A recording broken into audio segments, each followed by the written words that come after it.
yang terkenal sebagai tempat penghasil pohon jati.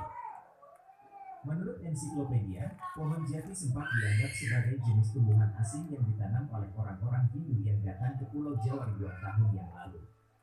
Sehingga terkesan, jika pohon jati didatangkan oleh orang-orang Hindu dari India, apalagi setelah seorang ahli botani bernama Charles mengatakan bahwa pohon jati di Pulau Jawa berasal dari India yang dibawa sejak tahun 1500 sebelum Masehi sampai abad ke-7 Masehi. Kontroversi ini kemudian terjawab oleh hasil penelitian marker genetik menggunakan teknik iesoenzim yang dilakukan oleh Terkaitera pada tahun 1994. Di mana hasil penelitiannya menunjukkan bahwa pohon jati yang tumbuh di Pulau Jawa merupakan pohon endemik asli Pulau Jawa yang tumbuh secara alami di hutan hujan dataran rendah sampai dengan ketinggian sekitar 1.200 meter di atas permukaan laut. Menurut kitab Badiul Alam, setelah pohon-pohon jati yang telah ditanam Nabi Nuh selama 40 tahun siap ditebang, kemudian Allah kembali memerintahkan Nabi Nuh untuk menuju tanah Kufah untuk memindahkan kayu-kayu jati yang telah ditebang ke atas gunung untuk kemudian dibuat menjadi perahu. Nah sekarang, yang menjadi pertanyaannya adalah mengapa terjadi perbedaan lokasi tempat ditanamnya pohon jati bahan baku pembuatan perahu Nabi Nuh antara kitab Taurat yang menyebutnya dengan kata Bokhar yang merujuk ke sebuah tempat di Pulau Jawa yang bernama Japara atau Jepara, dengan kitab Badiul Alam yang menyebutkan pohon jati itu ditanam di tanah Kufah. Jawaban atas perbedaan lokasi nama tempat ini ada dalam catatan kronik Cina kuno Ising yang menjadi benang merah antara keduanya. Dalam Sintangsu, Notaris on Heling, dan dalam During the Epochs of Tian Bao disebutkan bahwa di Pulau Jawa terdapat kerajaan Holing yang berlokasi di kota pelabuhan Cepo dan kemudian dipindah ke arah timur di Polujiasi. Di Holing, pada musim kemarau tengah hari, sebuah tiang dengan tinggi 2,4 meter akan memberikan bayangan sepanjang 0,6 meter ke arah selatan.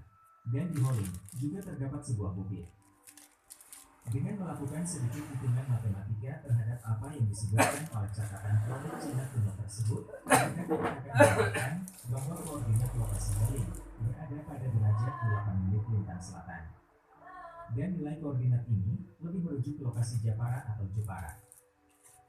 Sehingga, dari sini dapat ditarik kesimpulan bahwa kota pelabuhan Cepo yang dimaksud adalah Japara atau Jepara. Dan kata Cepo merupakan transliterasi dari bahasa Arab Kufah ke dalam bahasa Cina. Kemudian jika disebutkan bahwa di Holing yang berlokasi di kota pelabuhan Cepo atau Jepara terdapat sebuah bukit, maka jika kita melihat peta geografis, tentu akan langsung mengatakan bahwa bukit yang dimaksud adalah Gunung Muria yang merupakan satu-satunya bukit atau gunung yang berlokasi dekat dengan Jepara. Lewat catatan kronik Cina kuno, akhirnya kita paham bahwa tanah Kufah yang dimaksud dalam kitab Badiul Alam adalah kota Japara atau Jepara yang ada di Pulau Jawa, yang dalam transliterasi bahasa Cina disebut sebagai kota Cepo. Dan jika dalam kitab itu disebutkan bahwa Allah memerintahkan Nabi Nuh untuk memindahkan kayu-kayu jati yang telah ditebang ke atas gunung, maka gunung yang dimaksud adalah pastilah Gunung Muria sebagai satu-satunya gunung di sana. Pada ribuan tahun yang lalu, Gunung Muria masih merupakan gunung tertinggi yang ada di Pulau Jawa. Dan inilah yang menjadi alasan mengapa Allah memerintahkan Nabi Nuh untuk memindahkan kayu-kayu jati dari Jepara ke puncak Gunung Muria sebagai satu-satunya tempat yang paling tinggi di Pulau Jawa saat itu. Selain itu, di dalam Al-Quran Surat Hud ayat 42 juga disebutkan bahwa gelombang air dikasih lebih satu. Makasih tip mantap tap markotop. Satu dari 3 puncak Gunung Muria